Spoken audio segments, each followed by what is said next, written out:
Good evening to all of you. How are you? No, this sounds like nothing. How are you? Not good enough. How are you? I'm fine, thanks. Don't be so polite to me. You were not so polite before. Come here. Come here. Yes, come. Yeah, come. I love your hairstyle. How are you?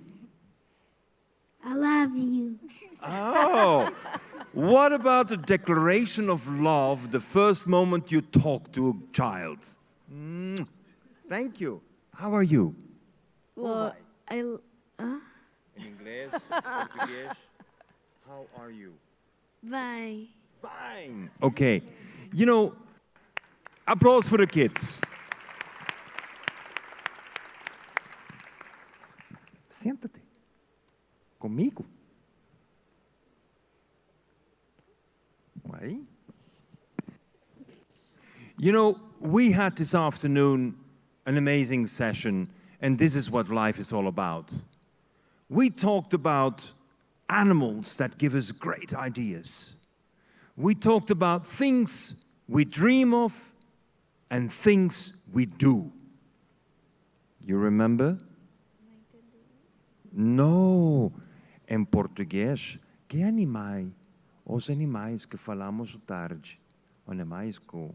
Que tipo de animais falamos? Português. Em português.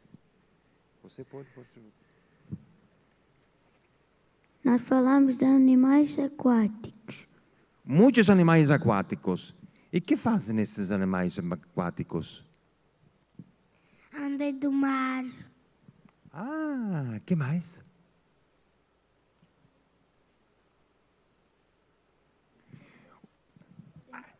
Os golfinhos não podem comer as avós nem as mães. Isn't that interesting? I mean, if you want life in the future, why would you fish females with eggs? That means female fishes that are expecting babies. You don't eat them, you don't kill them. And today we talked about how the dolphins fish with air bubbles. And the air bubbles, they go up like a curtain, and when mom has a big belly with a lot of eggs, she's heavier and she can swim through the curtain. And as a result, the dolphins never eat the mamas with eggs. How about that? Did you know? No, you didn't know. But the first place in the world where this fishing technique was tested was in Portugal, in Peniche. Did you know? I don't know. Why do I have to come from overseas to tell you Portuguese that you're the first ones who were fishing without nets and air bubbles? This is why we need to talk. We need to talk because those kids, they immediately get it. The dolphin doesn't eat mamas with eggs, and neither should we. And this comes down to something that I would call ethics, es la ética. We need to put ethics at the center of our business. We need to have business that promotes life and doesn't take life out of the equation. That's what it's all about. No entendi. So what is important? It's your first English lesson from me. You're learning English from me today. Você está aprendendo inglês. Ouvindo a mim. Tá? Tá. Tá bom. Huh? What I think is important in Planetiers, I was fortunate enough to join you 2 years ago. And in the meantime, thanks to all of you at the Católica, thanks to you, Antonio, thanks to you at Planetiers, I came back. And I worked with you to see what can we do. Because I think society has an illness. And that illness is analysis. We're analyzing everything. I'm a member of the Club of Rome. This year, we're celebrating 50 years of the Club of Rome, and we're still analyzing. What a waste of time. And then I'm listening to these companies who make promises for being net zero in 2050. Ladies and gentlemen, when your house is on fire, do you make a strategic plan and promises for 28 years later? We don't.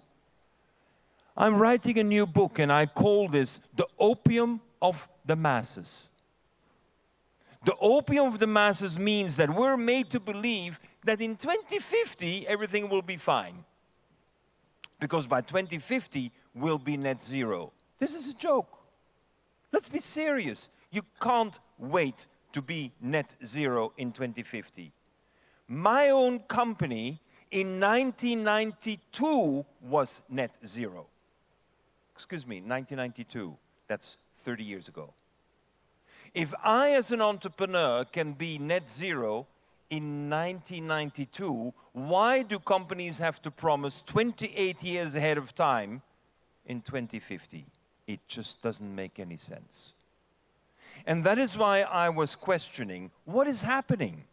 Why, when the crisis is before us, companies promise 28 years down the road? And I came to a very important conclusion. It's because we miss talent. Talento. Talent is what? Talent is a scientific and a technical knowledge plus enthusiasm. Because if we don't have the enthusiasm, nothing is going to change. If we only have the technical knowledge, we can say, oh, I can make hydrogen out of seawater. And I'm today producing hydrogen out of seawater and I'm powering a boat to go around the world, but what is my problem? There is no university around the world teaching how to do that. Not even the Católica.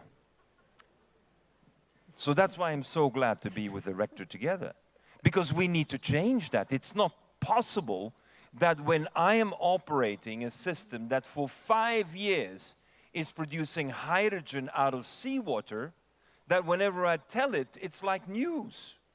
It shouldn't be news anymore. It should be the standard. And this is the main challenge we have.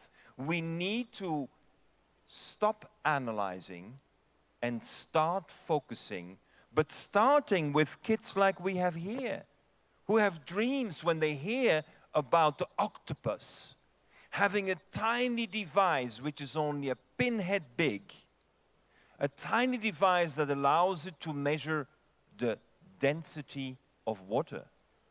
Now, when you measure the density of water, what can you do? You can predict the weather. And so an octopus, when it senses that the density of water is increasing, then the octopus will get away because it knows that a storm is coming. Wow, what an intelligence. We need satellites to know that. We need satellites, we need to do data mining to figure out that a storm is coming. The octopus knows it 48 hours in advance by having a little internal device. Wow! Pulpo.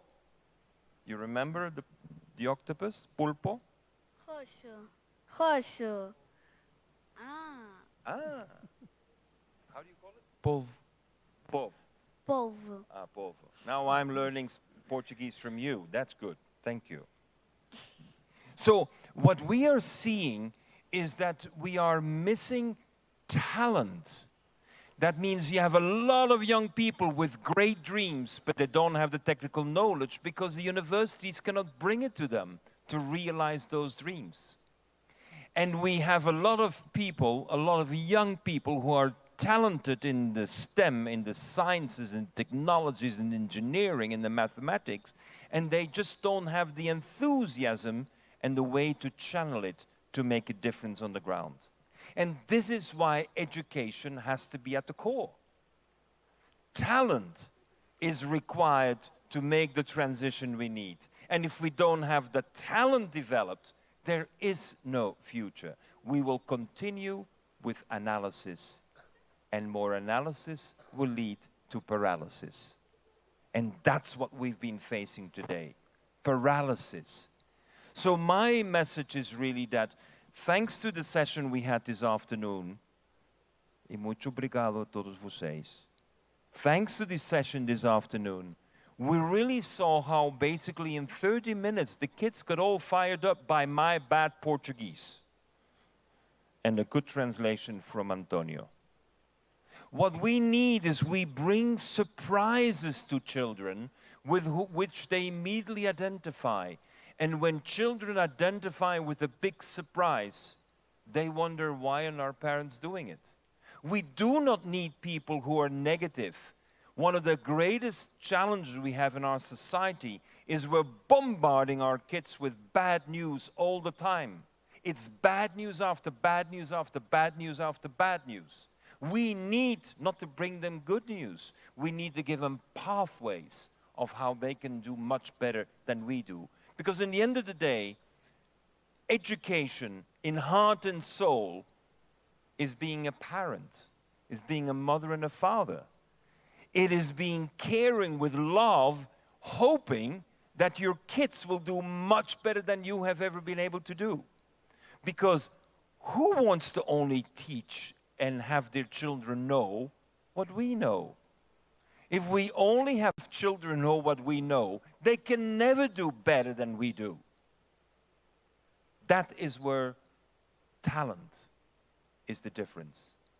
Talent is where we bring the enthusiasm for the surprise with very, sometimes rhetorical questions like, how did the apple get up in the tree? You know that? Have you heard that question before? How did the apple get up in the tree? All of you will know the law of gravity, how the apple drops down from the tree, but have you ever asked the question, how did the apple get up? And I challenge you, everyone here, including university professors, especially those in physics and biology, give me the 7 laws of physics that allow an apple to go against the law of gravity. Wow. When children figure out that the teacher doesn't know something, they get interested. And I guarantee you, from my experience in many countries, when I ask the question, within about 1 month to 6 weeks, the children figured out the 7 laws of physics that allow an apple to go against the law of gravity. Or if you prefer the question, how does the water get up in the coconut? I mean, no one is pumping on the bottom of the tree, but every coconut tree has the capacity to bring up between 200 and 500 liters of water without a pump. So how does it work? Isn't that a sustainability question? Isn't that going beyond analysis? Isn't that putting us into a world of dreams and imagination where we can now imagine talent? And I guarantee you, from my work in Brazil, in Curitiba, when you challenge children in the favelas to figure out how water got up in the coconut, they will immediately think about the moon. And they will tell you, don't think the moon is only there to be beautiful at night. What a wisdom. Yeah, the moon is there to do a couple more things than just being beautiful at night. Ladies and gentlemen, Planetiers has to go from a gathering to a place where we do. A place where we agree.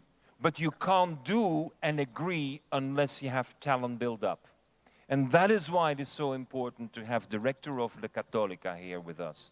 So we can also see how the transition is not only within us, but also within the institution. And there's no doubt that from my experience at the Católica, where I've now been several times, under your leadership, you're making that transition. Thank you. So first of all, let me thank you for this invitation. I want to thank Antonio and Sérgio. It's a great honor, a privilege to be here with you today.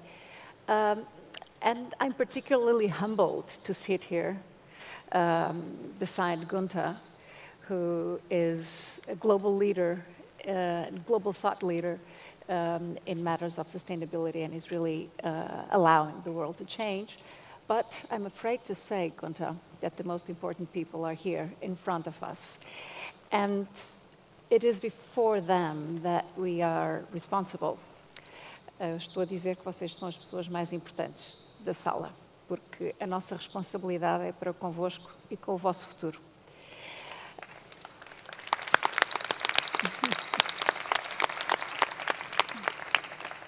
Agora vou falar em inglês, all right?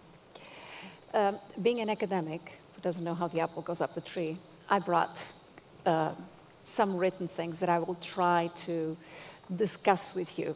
So I'll be talking about some of the issues that you've already heard from Sérgio, about control and how basically we need to change education from being an education centered on control over the environment to being an education that allows the youth to be in control, which is a completely different thing.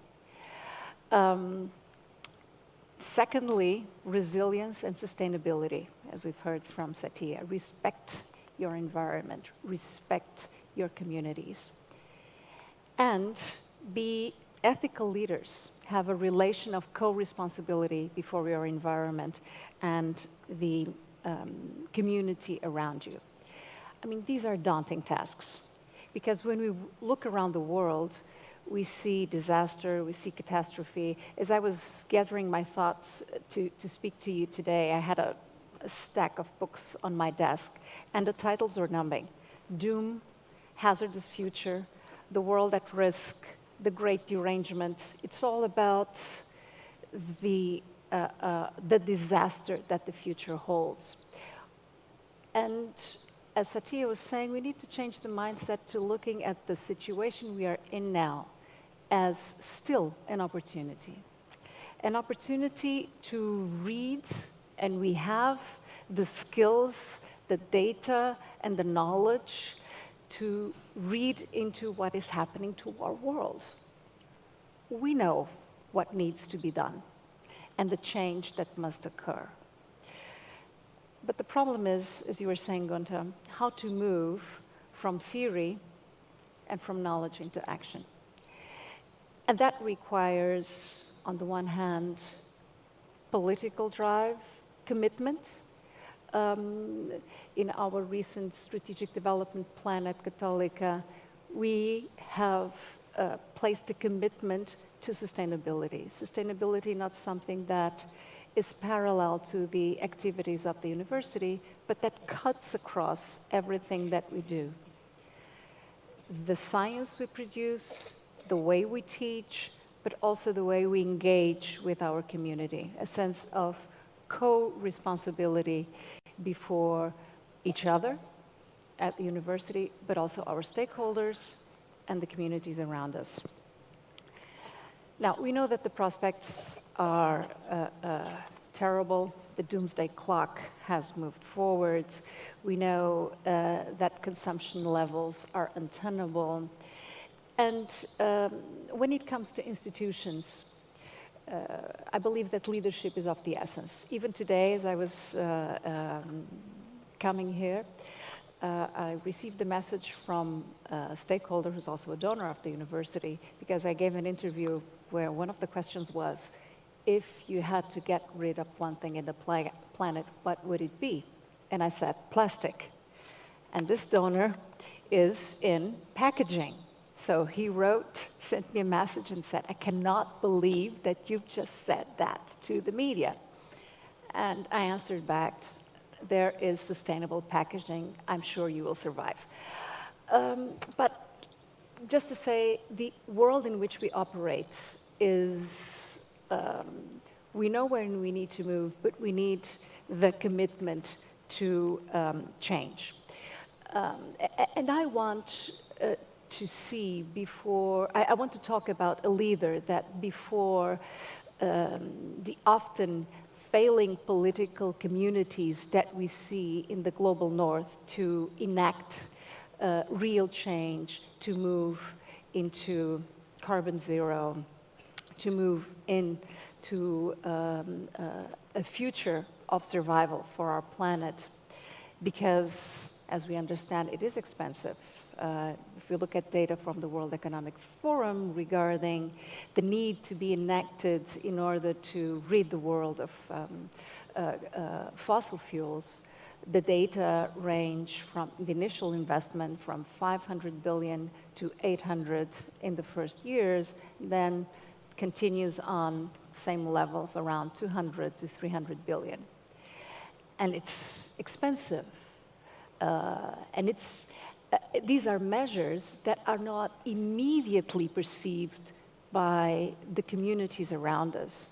If politicians in Portugal, in Belgium, in the UK, in Europe truly commit to the Green Deal and to a fossil-free future and enact a number of measures that are sustainable, the likelihood is that the immediate impact will not be on the immediate community around you, but in the global south. It will allow for the communities in Sri Lanka, in Bangladesh, in the Maldives, to continue to survive, to decrease the level of sea level rise. And that is often difficult to explain to the communities around us. In his very important book, Economics for the Common Good, Jean Tirole makes precisely this case. But the leader that makes the most of this case is, I must say, Pope Francis, when he speaks about an ecological economics that is not simply geared or focused not on profit, but on the success of affluent societies, that is really focused on an understanding of humanity as a global community that is mutually responsible for each other. In 2015, his encyclical Laudato Si was, I would say, it is a watershed document. It's probably one of the most courageous social, cultural, scientific, and political documents by a global leader. It is a diagnostic of a world that is run away if we don't take charge and make the necessary changes, and it's a call to action. It has prompted a global movement to take hold of and to lobby governments, institutions to really make the necessary change. One of the most important ideas in Laudato Si, I must say, is the idea that the crisis or the several crises that we think about when we consider the threats and the challenges to the environment are not separate. We don't have an environmental crisis separate from a social crisis. He speaks about inequality and poverty and the widening of the inequality gap, or a political crisis.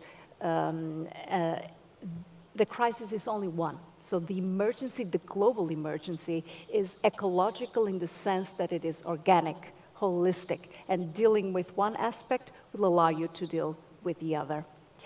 Poverty is more often than not also the result of climate injustice.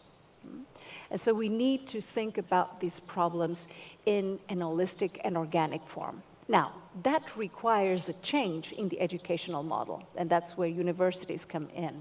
And that's the work that we are implementing at Católica with the new strategic development plan. And you can ask, well, universities, schools, education needs to change. Yes, first, most important thing is to provide access to education on a global scale. With the pandemic, more than 1.5 billion students were affected, and that on top of 238 million that already did not have access to education due to war or extreme poverty. For that, to tackle this grave emergency, a global coalition is required. And I'm particularly fond of the name that you found for this venture, Planetiers, to have a planetary mindset, because this is what Laudato Si and also the second encyclical Fratelli Tutti tells us. We need to keep a planetary mindset to advance this agenda. And as the Pope inspires us to move into that direction, we see a world of borders growing, nationalisms, populisms. So it requires other leaders, if not politicians, entrepreneurial, educational, scientific leaders to move the agenda forward. So access would be the first notion. The second one is an education that respects the culture of the environment. And this is particularly true for instance, in communities such as the Amazon. When Sérgio earlier was talking about not controlling the environment, that means respect for community wisdom. It is not simply the rational model of the global north that can provide robust answers for our planet. So we need also to respect the local wisdom of these communities. And thirdly, to organize institutions, especially the complex institutions that universities are, in such a way that knowledge is organized around problems and not in disciplinary silos. I would say that this is one of the greatest challenges, right? Because it truly means overcoming and transforming the way in which universities organize themselves. So these disciplinary silos are also specific cultures, but the problems of the world are not disciplinary. They are organic, and they require a communality of agents to be overcome. So to end, I would say that our role as institutions of knowledge is to honor a common debt that we have for the other members of the human community, but a common debt also to our planet. And to be able to continuously think back, transform, and have not only the will, but the ability even to let go of the aspects in our development that are not attuned to guaranteeing that this generation will have a future. I want to end by suggesting, as I said earlier, the crisis is not a siloed crisis. So we have the environmental crisis, which is also cultural, social, political. We require a new imagination of the future. And that also goes with art and literature. So I want to end with a quote from a poet I admire tremendously. Her name is Amanda Gorman. She became known when she gave the inaugural speech or the inaugural poem at President Biden's inauguration. And this poem, which is called The Hill We Climb, tells the story of how a very young black girl coming from single family went on to graduate at Harvard, and how she looks at the future of a country that is torn with conflict in political, social, and cultural terms. But Amanda Gorman gives us a message of belief in the future, belief in opportunity from the idea that education can change you, can empower you, can give you the possibility to aspire, right? The capability to aspire and to change the world. And I'll end with Amanda Gorman's luminous words, if I may say. She writes, after a conflictual history, right? So these are her words. We will rebuild, reconcile, and recover. Our people, diverse and dutiful, will emerge battered but beautiful. When day comes, we step out of the shade, aflame and unafraid. The new dawn blooms as we freed, for there is always light, if only we're brave enough to see it, if only we're brave enough to be it. They are the light.